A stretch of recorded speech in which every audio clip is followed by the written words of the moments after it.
जय गुरुदेव। मैं आज भारतवर्ष की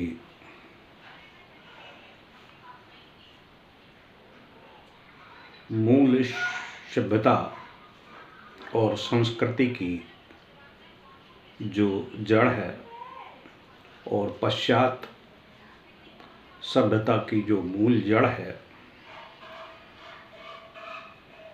उस पर थोड़ा सा प्रकाश डालना चाहता हूँ। भारतवर्ष में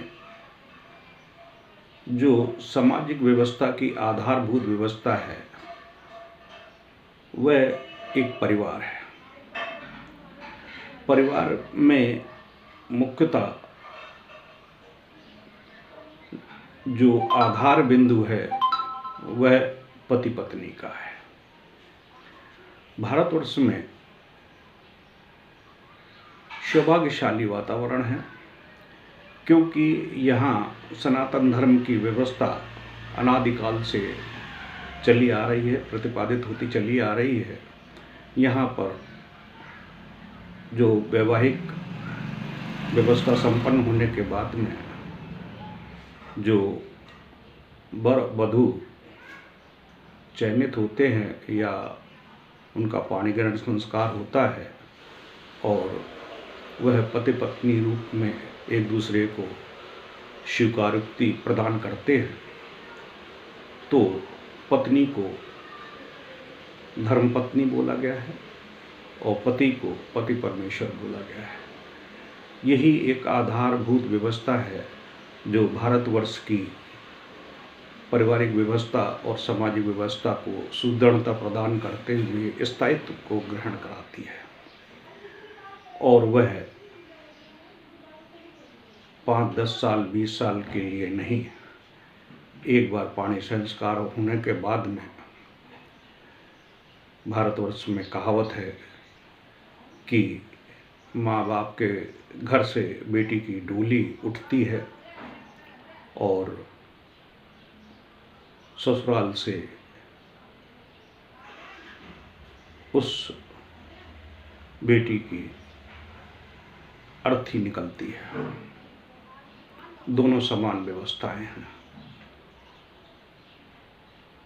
4 कहार लेकर उस डोली को ससुराल तक लाते हैं और फिर वही व्यवस्था, वही लकड़ी, वही डोली 4 पारिवारिक सदस्य उसको कंधा देकर शमशान घाट तक ले जाते हैं।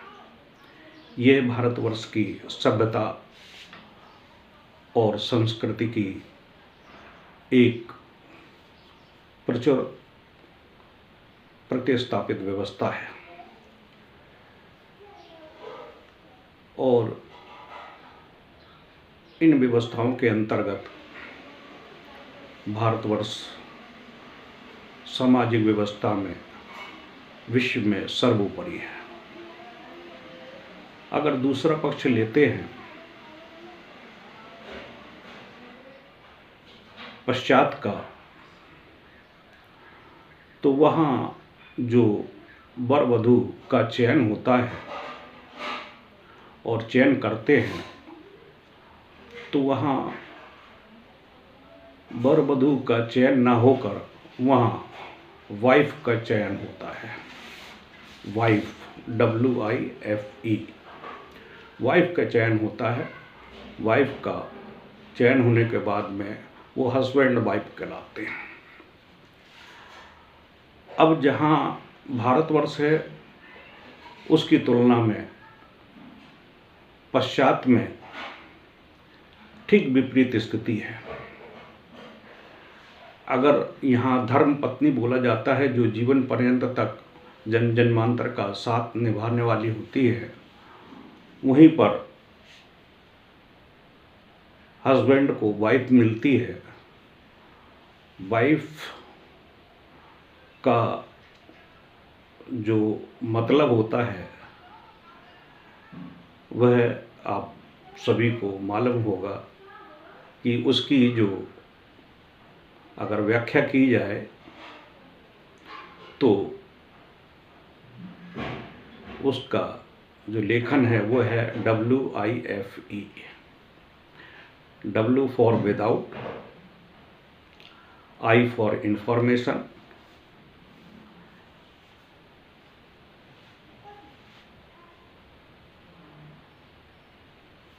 F for fight, E for every time.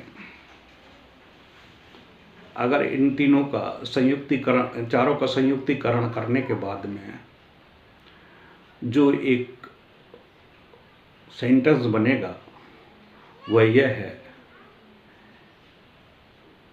कि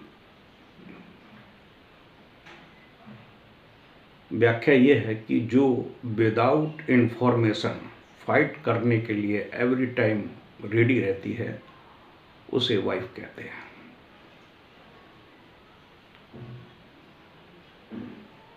दूसरी तरफ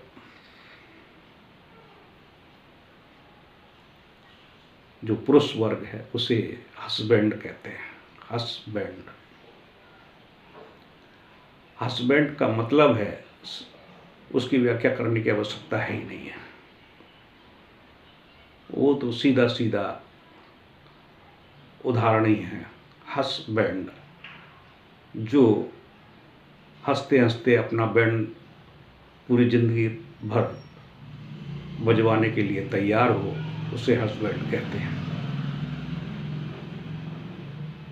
वह जब सो के उठता है तो उसके मन, विचार, चिंतन, सोच में बैंड बजना शुरू हो जाता है और उसकी धुन पर वह उठते ही चालू हो जाता है और रात के आके धड़ाम से गिर जाता है।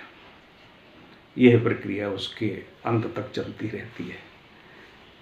इसलिए जब बैंड सही ढंग से नहीं बजता है, यानी ज़्यादा ढोल तेज़ी से बजाया जाता है, तो उसकी जो छाप होती है जिससे वो बढ़ा जाता है बैंड या ढोलक या जो भी कह लीजिए नगाड़ा, वह फट जाता है, तो फिर उसमें आवाज़ नहीं आती है।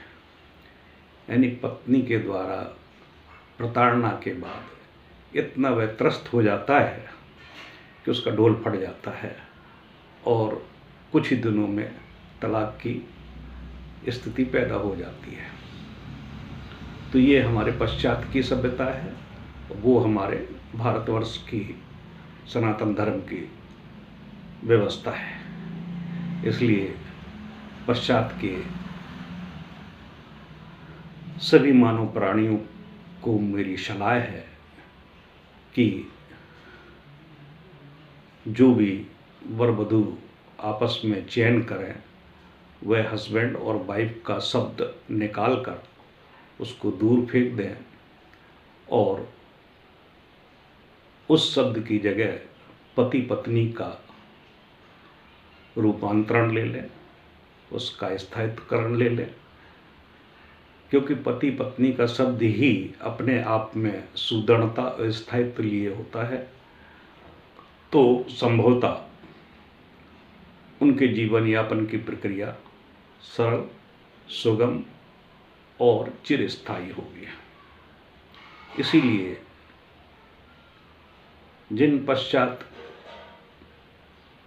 प्राणियों में इस प्रकार की चेतना जागृत हो जाती है, वह भारतवर्ष में आकर विवाह आदि कार्यक्रम संपन्न कराकर यहाँ से सुख संपन्नता लेकर और यहाँ के उच्च कोटि के जो पंडित हैं उनसे आशीर्वाद लेकर चिरंजीवता का आशीर्वाद लेते हैं, जिससे उनका जीवन यापन सुनिश्चित रूप से चिरस्थायी रहता है और सुखी संपन्नता के साथ में पारिवारिक जीवन यापन करते हैं। यह मेरी सलाह कैसी लगी आप कमेंट्स में अवश्य ही लिखिए। जिस तरह से मैंने दिया है तो आपको कैसा लगा कमेंट्स में ज़रूर बताइए, जिससे कि मैं इस प्रकार की प्रेरणादायक और भी व्यवस्थाएं समाज के समक्ष रख सकूं। जय गुरुदेव।